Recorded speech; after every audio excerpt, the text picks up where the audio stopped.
Duh. Genesis chapter 14. In those days, Amraphel king of Shinar, Arioch king of Elasar, Kedorlaomer king of Elam, and Tidal king of Goim went to war against Bera king of Sodom, Birsha king of Gomorrah, Shinab king of Admah, Shemeba king of Zeboim, and the king of Bela, that is Ur. All these last kings joined forces in the valley of Siddim, the Salt Sea. For 12 years they have been subject to Kedorlaomer, but in the 13th year they rebelled.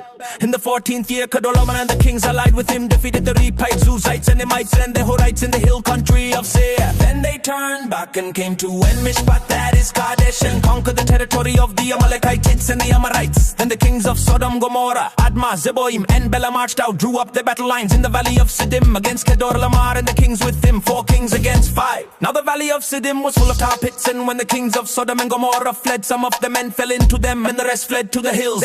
The 4 victorious kings seized all the goods of Sodom and Gomorrah and all their food, and then they went away.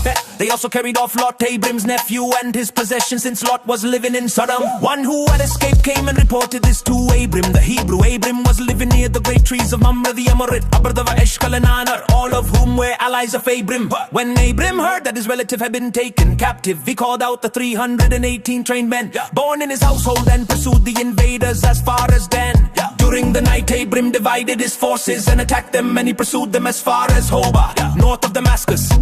He recovered all the goods and brought back his relative Lot and his possessions, together with the women and the other people. After Abram returned from defeating Kedorlaomer and the kings with him, the king of Sodom came out to meet him in the valley of Shaveh, that is the king's valley. Then Melchizedek, king of Salem and priest of God Most High, brought out bread and wine. He blessed Abram, saying, "Blessed be Abram by God Most High, creator of heaven and earth, and praise be to God Most High, who delivered your enemies into your hand." Then Abram gave him a tenth of everything. The king of Sodom said to Abram, "Give me the people and keep the goods for yourself." But Abram said to the king of Sodom, "I have raised my hand to the Lord, God Most High, creator of heaven and earth, that I will take nothing belonging to you, not even a thread or a sandal strap, so that you will never be able to say I made Abram rich. I will accept nothing but what my men have eaten, and the share belonging to Aner, Eshcol, and Mamre, let them take their portion." Blessed be Abram by God